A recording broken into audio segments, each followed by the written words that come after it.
from, it stuck with me through high school and through college. You carried the ball. Did you get a scholarship? I received an athletic scholarship. I went to school on an athletic scholarship. It was really track scholarship, but I played track and football in college. Well, we're talking to you because you're a member of the Texas Court of Criminal Appeals, which I understand is the top court in the state. Why is it not the Supreme Court? I don't know. I think we always had a Supreme Court. It's just a matter of one court being called something else. Probably appropriately, and it would probably make more sense to the average voter and citizen in Texas if it was called the Supreme Court for Criminal Appeals, because in fact it is the Supreme Court in Texas for Criminal Appeals. That's just a distinction in name only. We're one of the few states that have a division at the very, very top. We have a series of intermediate level appeal courts around the state of Texas. They hear both criminal cases as well as civil cases. And from there you go to the top courts. One will hear the civil cases. We hear the criminal cases. We hear all the death penalty cases as well as final appeals and any other criminal matter that reaches that level. Now, you're from Amarillo, Texas. Why don't you talk about growing up in Amarillo in the Panhandle? Well, it was an enjoyable experience, I guess. I'd have to say that. It's the only experience I know, except for summers that I spent down in Central or East Texas with my grandparents. I don't think it was a particularly difficult life on a comparative basis. Certainly there were a lot of things we couldn't do in Amarillo, but there were some advantages to growing up in Amarillo.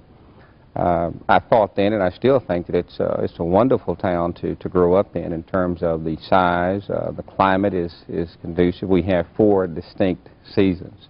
When it's winter, you know it's winter because it's snow on the ground, it's freezing cold, and the wind is blowing. And when it's spring, you know it's spring. I think the most beautiful season in Amarillo, of course, is October, November, late September, the fall of the year. But I enjoyed my experience in Amarillo growing up. We had a small, close-knit community that was centered around community schools and centered around the black church, as well as black businesses in the community. So it was fun growing up. You had a number of parents. I mean, everybody in the neighborhood was your parent. Well, how old are you? I'm 40 years old. So you grew up in the early 50s in Amarillo. Grew up in the early 50s. What did your father do? My father worked for Southwestern Bell Telephone Company. Of course, he went to work from the time that the only thing you could do was be a janitor, and that's what he was. When he retired some 35 years later, he managed the warehouse in which he simply made sure that the trucks that were going out had everything that they needed to complete a day's work. And your mother? She is a nurse. She started out as a domestic help working in homes, and later on, after my sisters and I graduated from high school, she decided she wanted to pursue a second career in nursing. So she went back to school and got a nursing degree, and she's been a nurse. So you have 2 sisters? And 3 sisters. And what are they doing now? My oldest sister, Gloria Pearson, lives in Fort Worth, Texas. She's the assistant city secretary there in Fort Worth. Longtime librarian, but she decided to make a lateral move and go to the city secretary's office. My second oldest sister is a master's degree nurse. She practices in California. She's a psychiatric nurse. And my youngest sister is a master's degree nurse also. She has her own consulting firm, and she teaches nursing as well as she does private duty nursing, specializing in long-term health care. I take it when you talked about your father's job, you were referring to the segregation at that time. Well, it was segregation, also just job opportunities. I mean, you took the best job that was available that you were qualified for at that time. Certainly there was a lot of segregation and a lot of doors closed and opportunities that one could not take advantage of. So I guess that is a reference to it. Well, what's your memory of those times as, say, a high schooler trying to earn money or to get by, looking toward college? I take it your parents didn't go to college. No, my parents did not go to college. In fact, my sisters and I guess, were fortunate enough to be able to go to college. Was there an expectation from your parents that you would go to college? Well, it was more than an expectation. I think it was... was it an order? It was an order, a threat. It's just generally assumed that that each generation would certainly strive to do just a little bit more than the previous generation. That's what was expected. I mean, it was no doubt in my mind that I was supposed to graduate from high school with fairly decent grades and go on to college. Did you? Yes, I did. I think I could have made much better grades, but my parents were not ones who insisted that I spent all of my hours away from school at home studying and trying to be a straight A student. They didn't put that much pressure on me. There was a minimum grade that was allowed. Which was that? Well, you know, you could get by maybe with 1 C every now and then, but they expected you to be a good, solid B student. You didn't have to be a straight A student. What was your favorite subject in high school and college? Oh, I think my favorite subject in probably high school and college was history. It was biology, and I still did like biology, still do now. In fact, I was a pre-med major when I was in college, but you know, changed over. To sociology? To sociology. Why? Medical schools at that time were really not open. I knew that I could not afford to go to medical school outside the state of Texas. I did not believe that the opportunities were available for African Americans to really have a good shot at getting into medical school in Texas. There was a time when people were going for interviews our sophomore years, and it wasn't a matter of what you knew, it was a matter of who you knew, whether you had the appropriate sponsor, whether your father or an uncle was a doctor and influential in the medical community. I had none of that, so I knew that it was probably going to be a long shot. It was also a time when I think the conscious level of most Americans kind of shifted a little bit. I may have been caught up in that. I had some very interesting and talented and intellectually honest, I think, professors in the liberal arts, and maybe they inspired me a little bit to maybe look at a different field, sociology, and trying to find something that was more useful to me in the long run, as opposed to putting me in a sort of peg, I guess. Well, here you are sitting on the state's top court, but do you sometimes think about what it would have been like to be a doctor? Not very often. I think that I made the correct choice. I think that, and when people ask me, I tell them that a law degree, in my opinion, is one of the most versatile degrees that one can earn beyond a basic education. You don't have to practice law. You don't have to be a courtroom lawyer. You don't have to be a judge. You can use it in government. You can use it in business. It's just very helpful and useful. Well, what kind of law student were you? You know, we hear all these horrible stories about how difficult law school is. It's 3 years of library work and so on. It was very difficult, I think. I was probably just above average, you know, law student. Again, it was just a matter of, you know, how much do you want to apply yourself? You know, I didn't understand then the incentive for trying to be a top-notch, you know, student, the A's. It was not my position that I was going to graduate and get a job at a very prestigious law firm. So I only tried to do much better than average. I think I was a solid, you know, B student. Was there a particular faculty member or anybody else during law school who you recall as being especially influential or helpful? Well, I think there was probably a combination of several professors. Texas Southern University is a very special university. Of course, it came to being out of racism. The University of Texas would not allow a young man, Heman Sweat, a postal worker, to attend law school. And as a result of lawsuits, Texas Southern University was created. So it was born out of injustice, but I think, and always say, committed to some very basic principles of justice and equality for all people. So it was special to me. The faculty mix-up, or the faculty makeup, sort of reflects that. It was not an all-black faculty. We had African Americans, we had Anglo-Americans, we had Mexican Americans on the faculty, and they all brought a diversity to that law school. So you got a lot of different kind of points of views. I liked it for that reason. It taught me a practical approach to law. And immediately after law school, you did what? I went back to Amarillo, Texas, and was fortunate enough to get a job as an assistant district attorney in that office. And I felt good about going back to my hometown after completing, college and law school, and being able to get a job.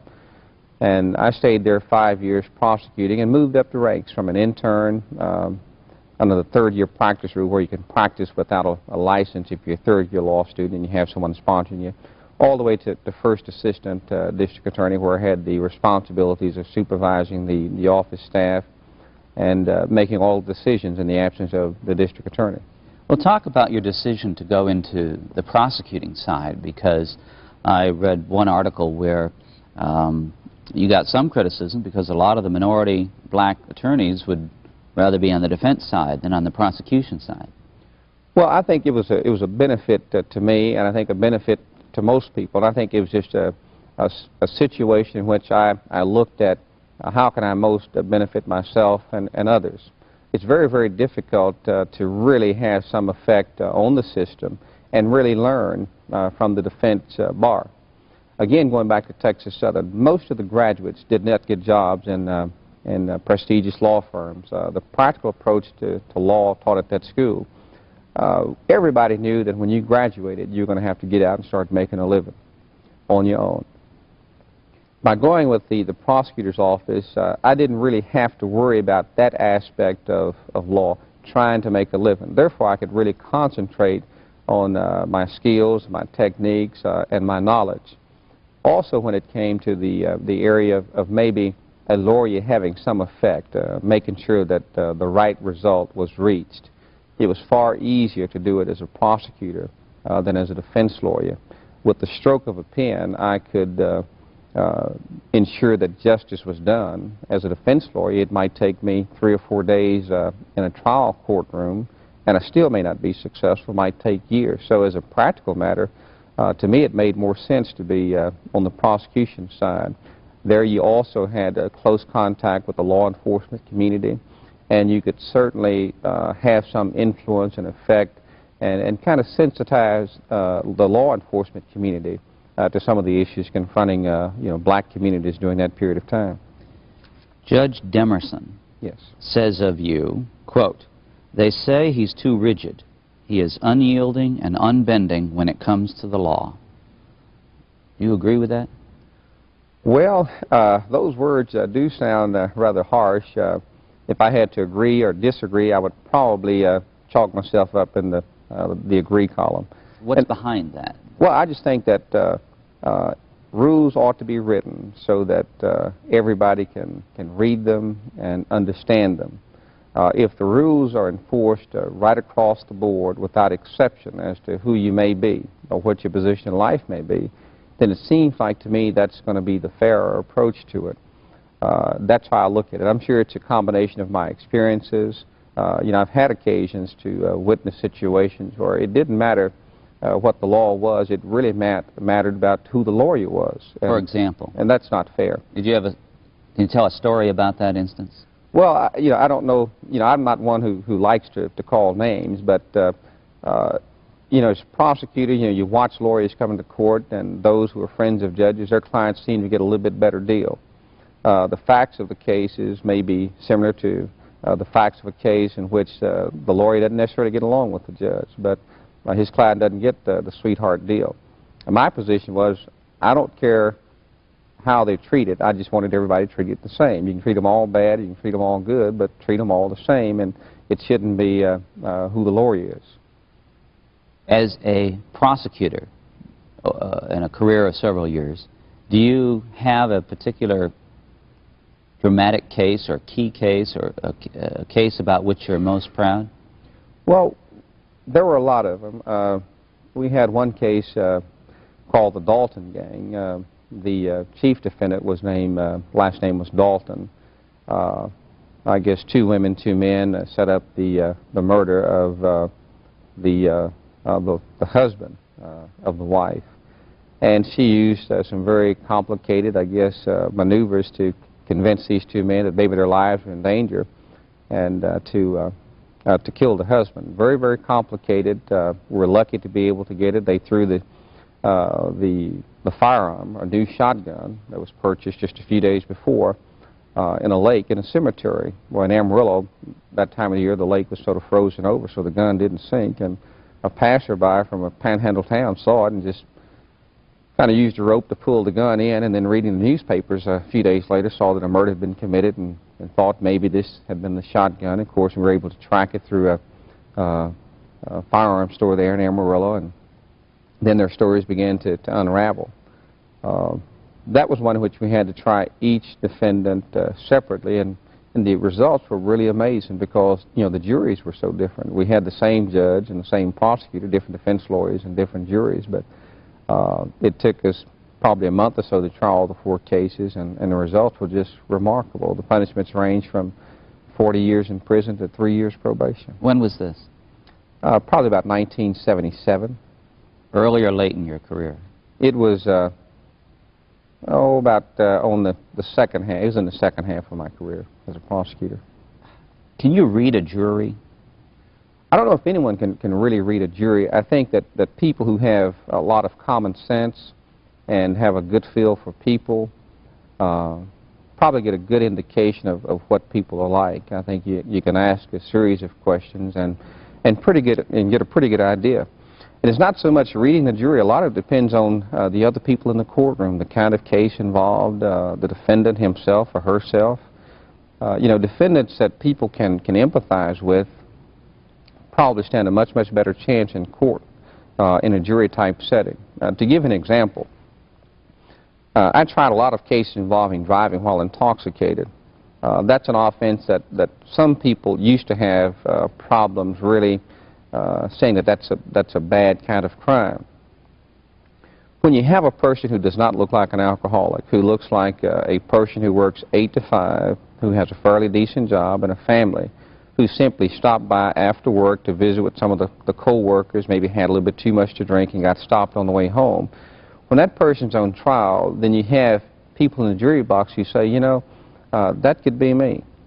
And they tend to be lenient on that person. But when the person sitting there looks like they've abused alcohol and looks like an alcoholic, then nobody on the jury is going to be able to say, that could be me, because they can't put themselves in that situation. So when it comes to reading juries, you have to factor all of those in. And I think, yes, you can predict what juries might do. You think you have a pretty good record of that? I think so. I think I was fairly successful as a prosecutor and fairly successful as a defense lawyer, and I'm proud of my career as a judge. Well, now that you're on the judge, and there's a lot to talk about that, but what do you think the most significant difference in your own life is now that you're on the bench as opposed to in front of it? I think probably just my general upbringing and my experiences. I think those factor into everybody's you know, build-up, and it should. I think it factors into how you approach problems and the law, and how you attempt to resolve them. How do you campaign for judge? What do you promise people? You can't promise them innocent judgments.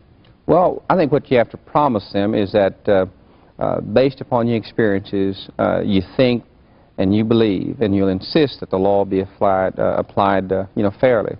I often told people I didn't think that anybody ought to be treated like they're above the law, and nobody ought to be treated like they're below the law. And I think that's what the majority of Texans and the majority of Americans really want. There should be justice for everybody, not just a precious few who might be able to buy some justice. Sometimes there has to be a common sense approach to law also. Those things factor into, I think, a campaign of any sorts. It's sometimes a personal one-on-one. How do you feel about this person? What kind of vibes do you get from the person?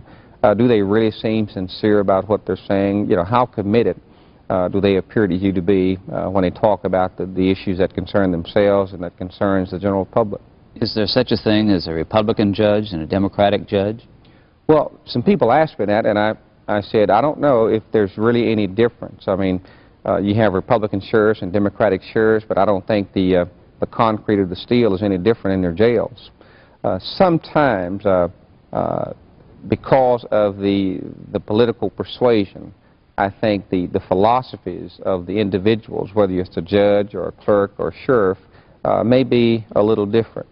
I think that the Democratic philosophy and people who are proud to call themselves Democrats in my opinion, seem to really have a little bit more concern for the average person. I don't necessarily find that true when it comes to those individuals who are proud to say that they are Republican. There's been a lot going on lately that tends to cause people to want to be one party or the other, Republican. I mean, the impression is that if you're Republican, that means that you're successful, that you have a good job, you live in a nice neighborhood, and you're up and growing and have a promising career.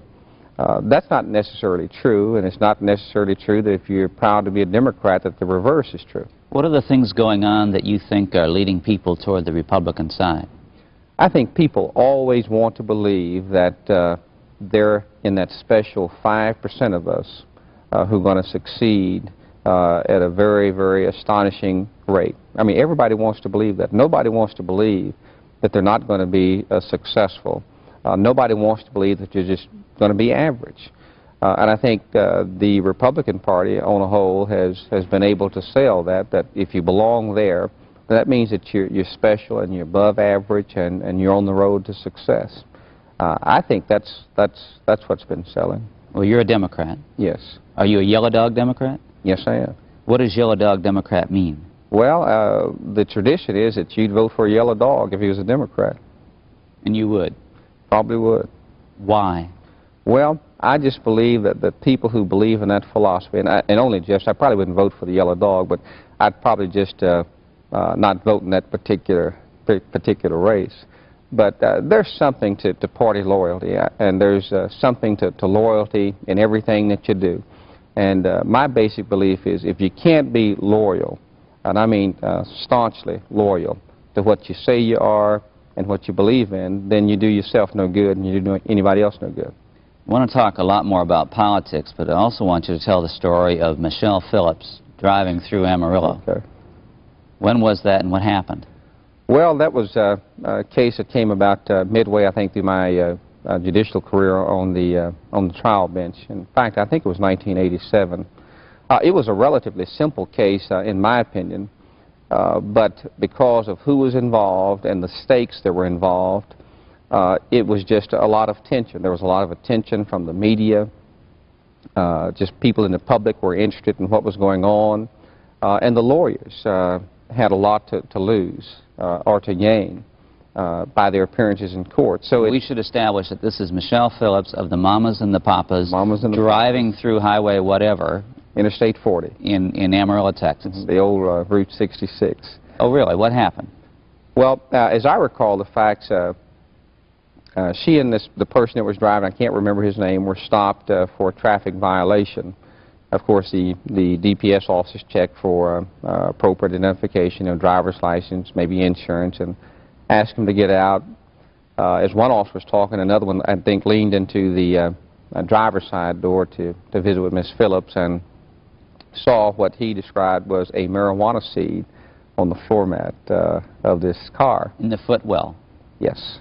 And picked it up and then signaled to his officer, a fellow officer, that he had found a marijuana seed. At that time, I believe they got a consent to search from the driver of the vehicle. The driver of the vehicle then came to the front of the car, I think, to get the keys, maybe to open up the trunk, so you look in the trunk. The testimony was, I believe, that he said something to Miss Phillips about, well, they're going to search the car, and she was going to have to get out. She started looking in her purse. The officer believed that maybe she was trying to hide something, then I guess asked or either took her purse from her, searched it, and found what he believed to be contraband. You know, the issue in that case was her conduct, fumbling with the purse or opening the purse, was that indicative that she was trying to hide something? It was probably as indicative of that as it was innocent conduct. I'm trying to get a headscarf. I'm going to get out here on Interstate 40 when the wind is when I want to protect my hair. My ruling in that case was the officer didn't have probable cause from finding a marijuana seed, alleged marijuana seed on the floorboard of the car, that if he searched her purse, he was bound to find marijuana. Well, by contraband in the purse, you mean what? It was alleged to be marijuana. But that was never established? I don't know if it was. I can't remember if it was or not. I'm sure they performed a test. I just don't have an independent recollection of whether or not it was, because that was really not the issue. If it was marijuana, I assume that it probably was, since they charged you with marijuana. I just don't have any independent recollection of it. So the issues are really simple. It's just that the lawyers were keyed up, of course, and everybody was objecting to, and everybody trying to make sure they had a good appellate record, because regardless of what my decision was, everybody knew it was going to be appealed. I was aware of that, so I wanted to make sure we had an appropriate record, a good, clean record, that the appellate courts could look at it, and they could gauge whether or not I had made the correct decision. And? They looked at it, and they gauged that I had made the correct decision. And she went off, no conviction? Right. The case against her was dismissed. What kind of attention? You talked about a lot of attention. Are we talking about interviews on the courtroom steps and television cameras? And that sort of thing? I think the lawyers on both sides conducted interviews. I was not interviewed, of course, by the media. The media may have interviewed her. Of course, there was an article, I think, that appeared on the Associated Press and the National Wire Services, and of course then several newspapers from around the country that subscribed to the various wire services picked up the story. The arrest, of course, the issue of bond and things of those nature. A relatively small amount on a local person, the bond wouldn't be very much, but you had a person who had absolutely no roots in this community that we knew once was released from jail was going to go to either the West Coast or the East Coast, and so what sort of bond do you set that would assure her presence? That was even a controversial kind of issue. My decision was, well, we ought to treat it just like we do, normal cases. There's no evidence that she's not going to return, so we have to assume she's going to return. So I insisted that a bond be set for her just as we do in regular cases. There was nothing special about it in my mind from that standpoint. Do you feel that you took some heat for those decisions? At the time, I think some people were not satisfied with my decisions. But that's the life of the courtroom. Every decision you make, somebody's going to be happy about it, somebody's going to be unhappy. You're going to make somebody glad, you're going to make somebody mad. So you can't worry about the effects of the decision. If you do, you'll never make a decision, and then you make everybody mad. Are television cameras allowed in Texas courtrooms? No, they're not. There's been some pilot projects that leave it up to the discretion of some of the judges, but as a general rule, no, cameras are not allowed in the courtroom. Do you think they should be? Well, there are two schools of thought. When you look at why they should not be, a lot of it has to do with the disruption that the equipment itself may make to the proceedings. Also, it may take away from the proceedings, and also you run the risk of maybe undue influence in the community, a prejudicial effect of so many people in the community knowing about the facts of the case. It may be very, very difficult to get a fair and impartial jury. I think that if, and we certainly have the technology, that if we can arrange a situation where they're not disruptive to the courtroom proceedings themselves, then I don't have any particular problem with. I mean, the camera's only going to show what people would be able to see if they showed up in person. Do Texas judges get paid enough? I don't think so. There's some judges who, the people paying the salaries think that they get paid much, much more than they deserve for the work that they do.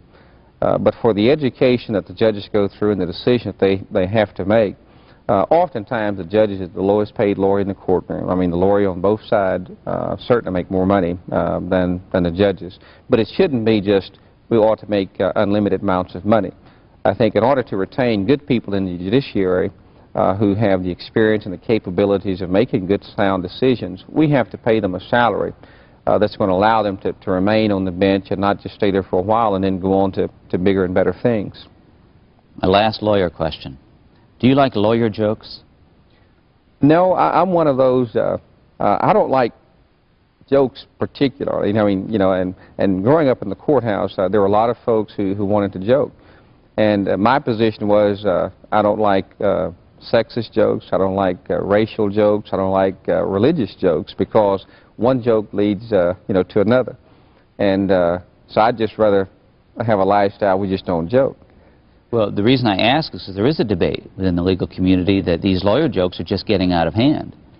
Well, most jokes get out of hand. But yeah, the lawyer jokes are getting pretty much out of hand. And I think lawyers ought to, you know, just kind of stand up and defend themselves and just tell people they don't appreciate, you know, lawyer jokes. I mean, a lot of them are kind of funny, but most jokes are intended to be funny. But yes, they go overboard. Why is it that you think Morris Overstreet is the first African American to be elected to statewide office in Texas? Well, I would want to say that maybe I was the first one to seek a statewide office. In looking at it, when you look at it, elections, period, I think there are four things involved. You've got to have a candidate who's a good candidate and a sellable candidate. You've got to start in time, and the timing has to be right, and you have to be able to adequately finance a campaign. I think those four factors have to be in place.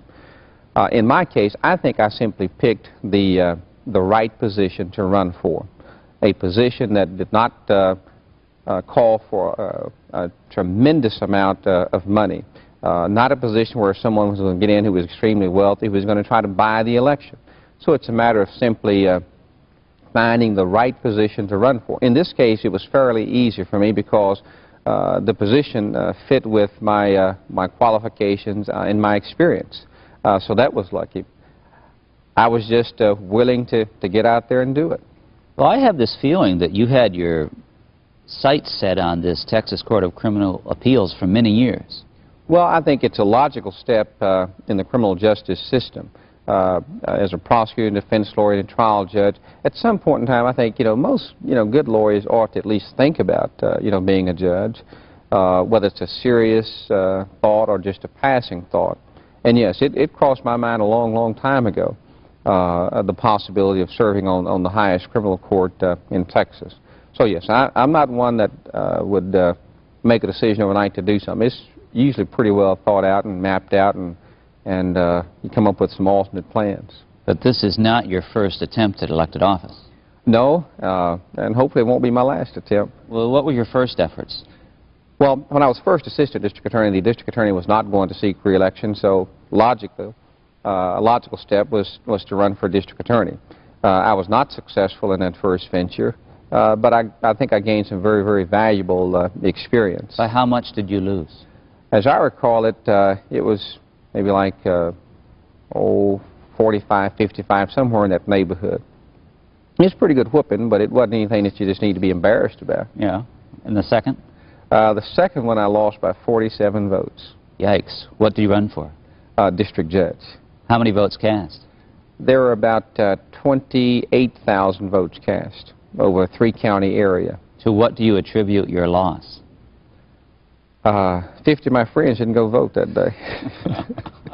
I just don't know what it was. We ran a good campaign. It was one of those that it was just so close. It was just a matter of who got their folks to the polls and voted.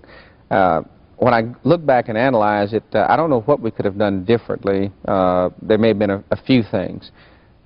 I think if I had to pick one thing, there were a lot of people who were not convinced that we could be victorious. After the results, and of course hindsight is always 20/20. But by we, what do you mean? You mean yourself, or do you mean blacks? Well, the campaign itself, and I use we because it's easier to get used to saying we, and then I don't have to worry about me saying I. Okay. So because it wasn't just me, it was a lot of friends and supporters helped me. So we ran a good campaign, but I think there were some who just really didn't believe it. They may have been for me, but they just didn't believe we could pull it off. What changed it in 1990 when you were successful statewide? Well, I vowed to myself that I would never let up and never let people become overconfident, that I would keep going to the very end, urging people to vote. And it was dramatic, it had a dramatic impact on people when I told them that I lost a campaign by 47 votes. And, you know, you can count everything else. Prayers help, singing helps, but they only count votes on Election Day. And by telling them I lost one by 47 votes, then you really put it on their conscience that if we were not successful, it wasn't going to be because they didn't go to the polls and vote. Who was your opponent? My opponent in the fall in the general election was Louis Stearns. Louis was also African American. He was the Republican nominee for the Court of Criminal Appeals. He had been previously appointed that year, last year, early in the year, to fill a vacancy on the court by then Governor Clements. Lewis and I were friends before then, and we were friends during the campaign, and we were friends now. We ran a very aggressive, good campaign. Because you were both African Americans, does that mean race was not an issue in that campaign? I don't think so. I don't think I could say that race was not an issue, because probably 50 or 60% of the people who voted in that election didn't know that both Louis Stearns and Maurice Overstreet were of African American descent.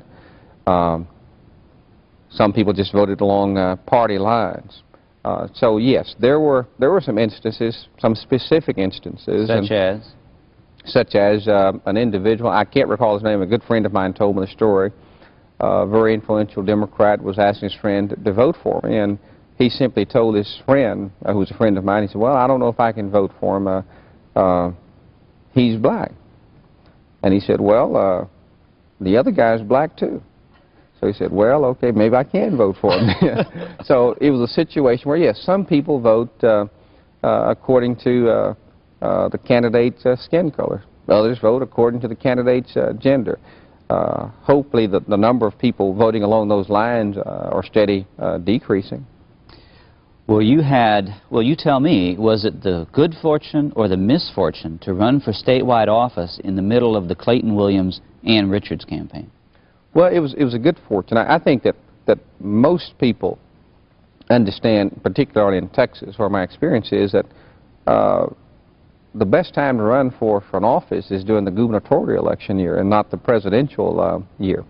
But I think it was tremendous that we had the kind of candidate. And I don't look at it as Clayton Williams's downfall. What I look at it is the kind of campaign that Ann Richards ran and what she brought to the ticket. The kind of campaign that Dan Morales ran and what he brought to the ticket, the kind of campaign that I ran and what I brought to the ticket, and there are a number of other statewide hopefuls and local hopefuls at the same time, what we collectively brought to the ticket.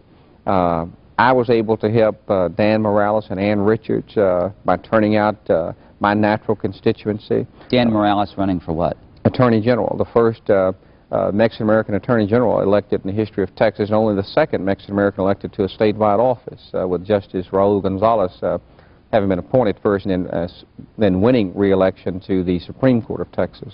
What was the media take or perspective, or what do you think of the media coverage of your race? Well, certainly I would have liked for it to be a little bit more high profile, get a lot more free television time. I think all candidates, want that. The difficulty we had, I think, in the down-ballot races in Texas was that so much attention was focused on the gubernatorial races that every race below that just lacked a lot of attention. Can you imagine not being a Baptist? It'd be hard. I suppose I could be a Methodist. I mean, my mother's a Methodist, so I guess I could be that. Well, I mention it because I saw in your... It's difficult, though. Well, you were the general counsel for the Southern Baptist Convention. Yeah, no, it's the Texas... Texas, I'm sorry. State Baptist Convention. And why do the Baptists need a lawyer? Well, we just want to make sure we do things right, God's on your side. Buy property, deed property right, and just do those kinds of little things. And yeah, that's true, but we just always needed a good lawyer. You never could tell when something might happen. In terms of Texas, what do you think it means to be a Texan? Oh, I think it's a source of pride. Texas is a very diverse state. And I don't have anything against the other 49 states. In fact, I visit some of them every now and then. But you can find just about everything you want right here in Texas. Now, the people, it's a diverse group, probably as diverse as any state in the Union. It's just a great state. It's a big state. You can go, you can vacation in Texas all over, and I just love it. Well, to non-Texans, a lot of people think that Texans overdo it in terms of their pride in Texas. Have you detected that feeling? Well, I don't think that we overdo it. Some folks may think that we overdo it, but when you have a lot to brag about, then, as they say, it's a sorry dog that won't wag his own tail. I don't know if it's is or are Texas politics different than other state politics?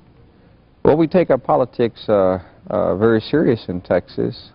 There's a lot of loyalty to candidates and philosophies in Texas, and I'm sure they take their politics serious, other places too. But in Texas, particularly, yeah, we take politics very, very serious. When you talk, you would do public speaking around the state. Yes. Have you developed a theme that you present to audiences? Well, we have a lot of different themes depending on the audience. I was just in Midland, Texas, last night, and what we try to, what I try to do during the course of giving a speech is to tell my audience that it's okay to dream, it's okay to have hopes, and it's okay to have aspirations, but you've got to also put some sweat in. I mean, you've got to sweat, you've got to work hard. And if you're willing to do that, then there's no telling, what you can do. I always try to inspire my audience to do just a little bit more than they have to do, to give a little bit more than you have to give, to reach a little bit higher than you think you can reach, because the possibility exists that you can get good results. I take it you're talking to young people. Most of those are young people, but it's good advice for the not so young either. Also, what is your judgment about young people today? Are they taking your advice? I think that they don't have enough people giving them advice. I don't think it's any more difficult to grow up in the 90s than it was the 60s. The influences may be different, but they're also influences. There may be there may be more influences in the 90s than there were the 60s, but still it's there, and it basically depends upon the community as a whole, even beyond the family unit, the community as a whole having concern for everybody in that community. When we live in a society in which I only care about me and mine, then that's no good. I've got to care about everybody in the community. Do you tell them about your own heroes? I tell them about my own heroes and what they mean to me, and I think I have a lot of them. Who are they? Well, of course, my father was one of my favorite heroes, and my grandfather was an amazing man. I just called him, he was just a kind of a rounder. I mean, he was just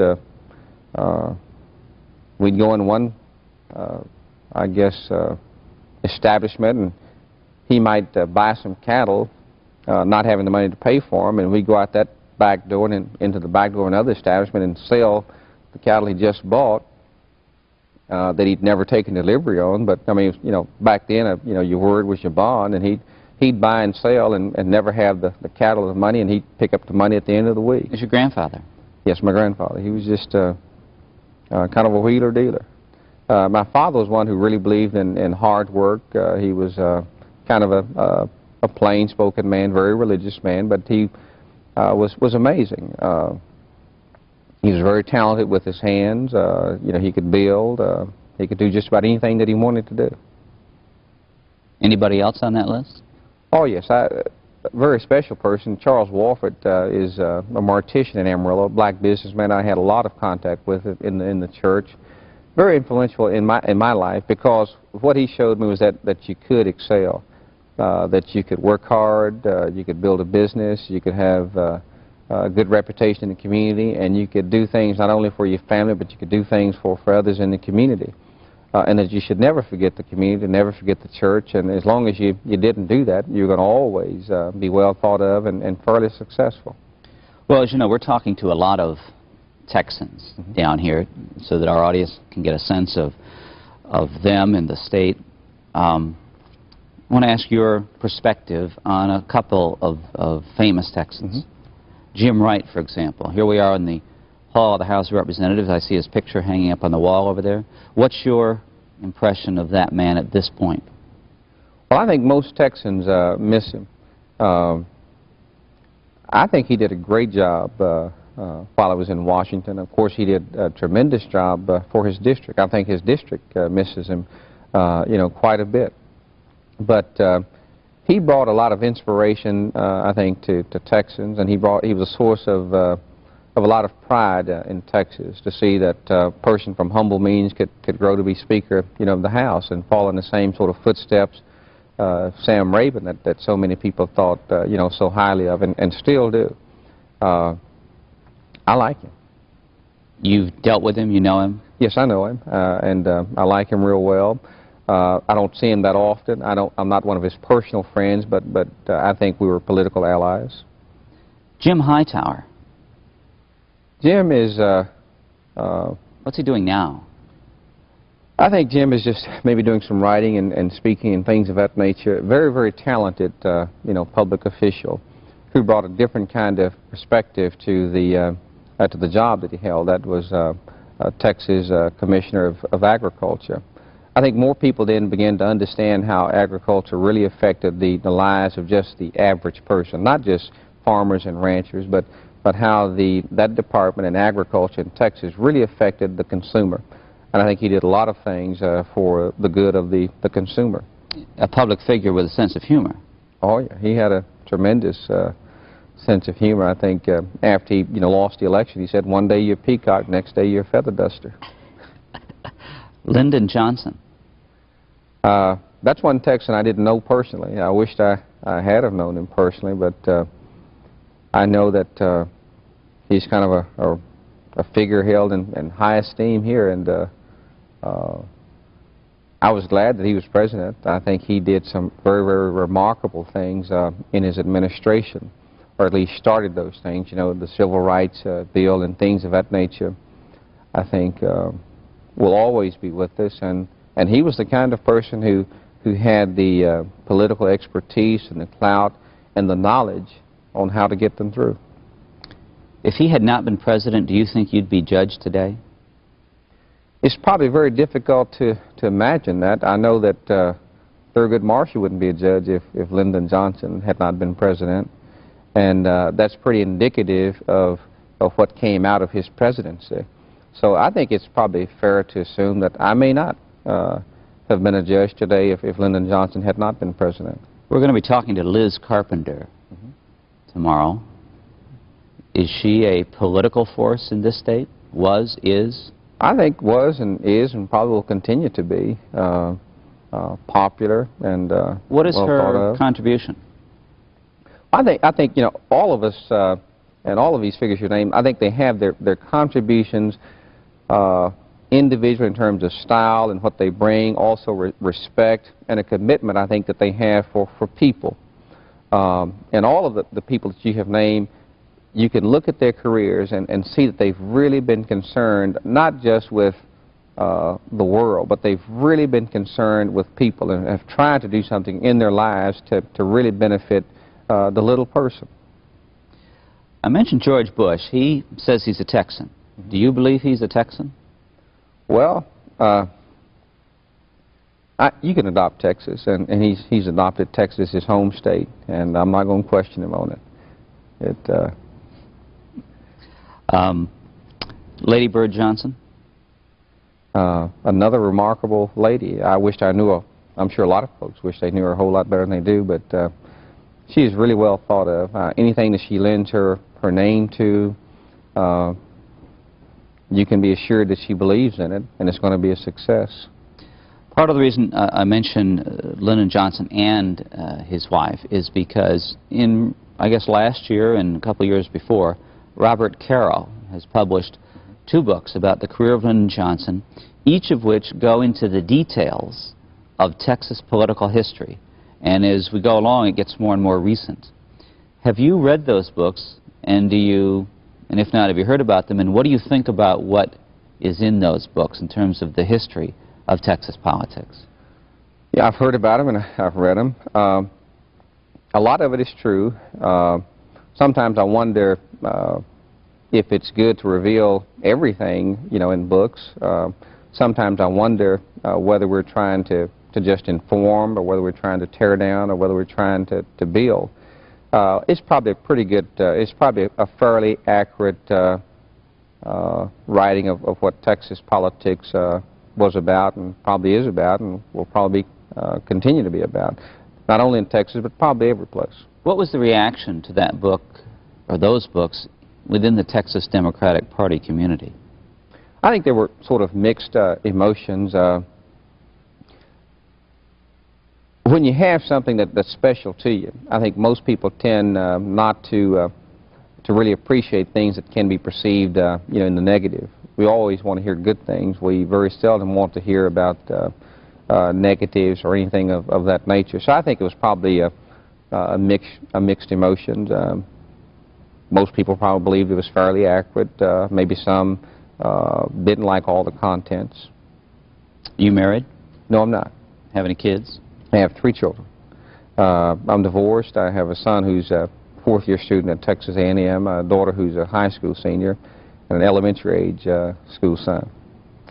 As you said, you're 40 years old, I think, and do you have other ambitions?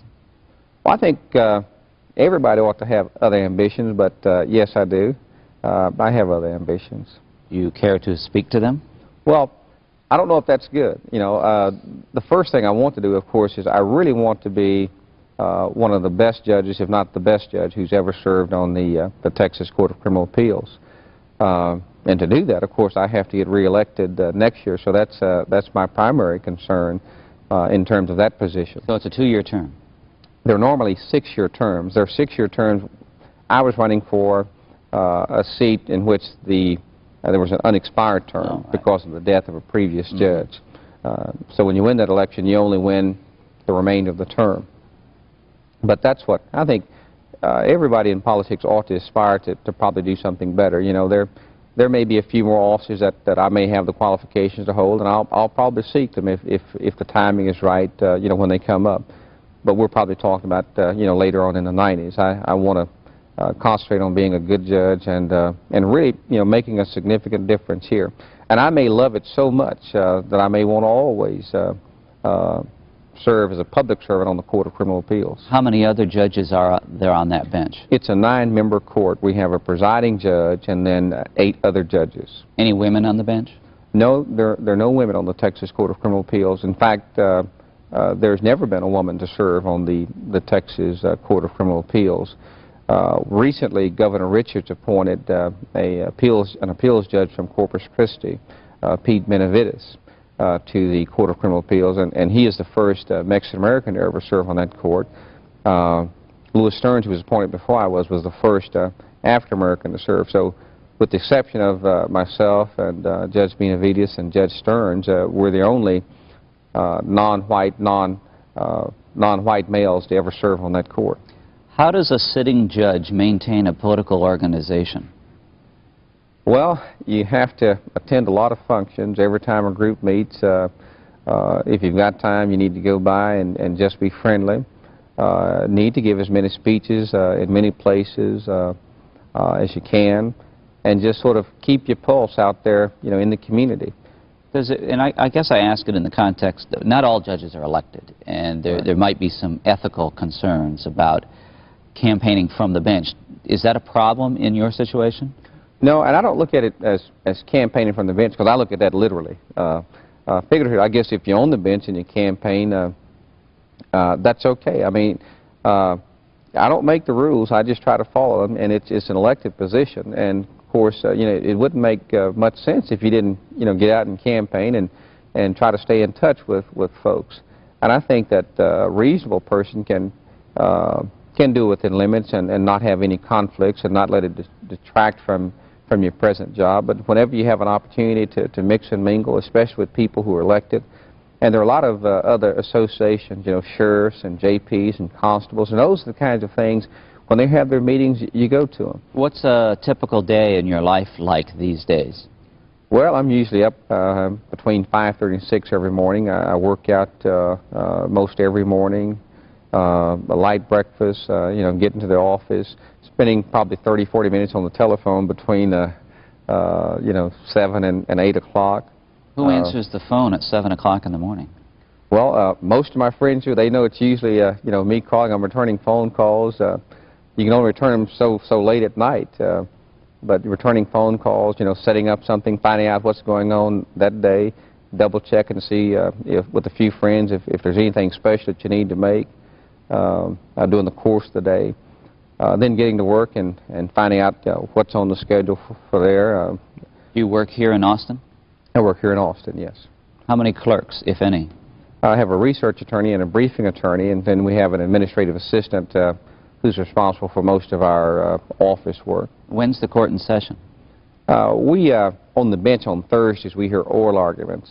Monday and Tuesdays, we're basically in conference in which we're discussing each other's opinions, written opinions, and trying to vote cases you know, out, either up or down. So Monday and Tuesdays are pretty hectic because it's an all-day discussion. Wednesdays could be considered free days, but we're really on Wednesdays trying to get ready for Thursday's arguments, and then Thursday afternoon, you start the process all over again of trying to get ready for Monday and Tuesday's conference. When do you leave the office? Lately, I'm usually in the office about 7:30, quarter to 8, and I'm usually leaving the office about 12 hours later.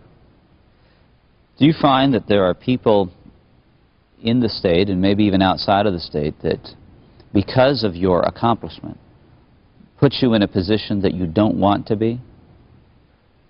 Sometimes people can expect too much and demand too much. People always are willing to take advantage of a situation. Such as trying to get you to use influence that you have, you know, in their behalf. And there has to be a limit on that because you can't do it for everybody. So you have to really be selective of where you want to try to use your influence. Whether that's getting into law school, whether it's you know, trying to get a job or things of that nature. Also, there's a pretty heavy demand on on my time, speaking engagement and things of that nature. It's pretty tough at times. You can't go everywhere. You can't be everywhere. You can't say yes to everybody. At some point in time, you have to start picking and choosing where you want to go, where you can go, when you need to say no. And then you always run the risk of, well, he doesn't need us anymore. He's been elected. He's on top, and he's forgetting where he came from. So you run all those kinds of risk, and that may be something that's special to me and other elected officials in my position. I doubt very seriously if every elected official has to suffer through all of that. Since your election, have any national Democrats come to you to talk about national office? No, and I don't really expect that. I know the chairman, you know fairly well, Chairman Ron Brown, and of course we've had discussions. Of course, he campaigned in Texas for the ticket, and I know Douglas Wilder has been in the state, and we've campaigned together and things of that nature. But no, no one's approached me about any sort of national office. I don't know of any national office that I'd be interested in at this time. Well, there's always Congress. Oh yes, there's always Congress, but I'm not so sure that I'd be interested in the House of Representatives. Now maybe the U.S. Senate has some appeal. Well, as we run out of time here, how would you like to leave our audience with whatever judgments they might have formed about Morris Overstreet in the last hour?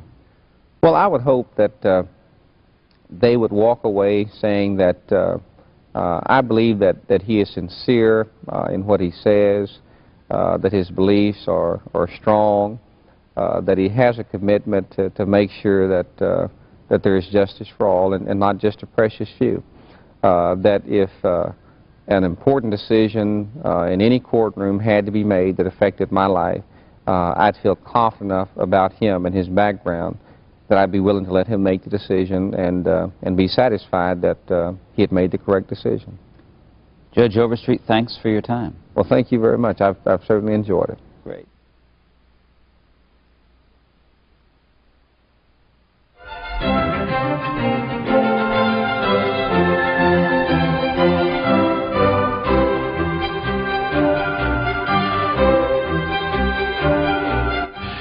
You may contact Judge Overstreet at the Texas Court of Criminal Appeals at Capitol Station, Post Office Box 12308 in Austin, Texas.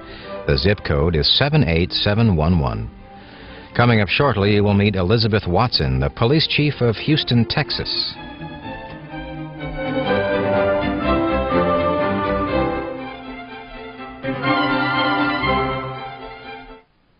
Recently, CSpan's Viewer Information Department received these inquiries regarding the availability of transcripts of hearings.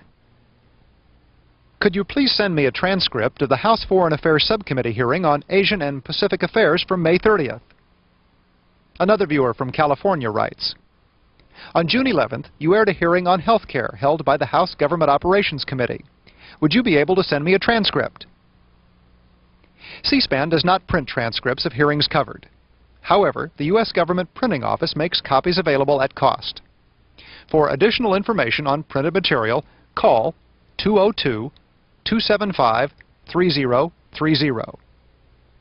A recording with information on recent committee hearings is available by calling 202-275-5250. To order by mail, write to the Superintendent of Documents, Congressional Sales Office, Main GPO. In Washington, D.C., the zip code is 20402-9315. We'd like to know what you think about our network.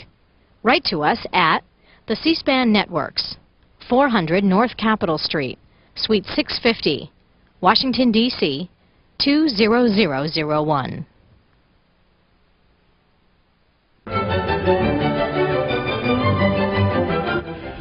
Up next, our American Profile series on Texas leaders continues as we talk with Houston Police Chief Elizabeth Watson.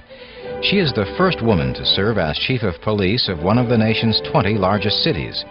She was appointed to her post last year after 18 years with the Houston Police Department. Before becoming chief, she ran Houston's West Side Command Station, where she implemented a neighborhood policing program. Chief Watson is a graduate of Texas Tech University. Police Chief Elizabeth Watson, on the day that we're taping this in Houston, your proposed budget for the police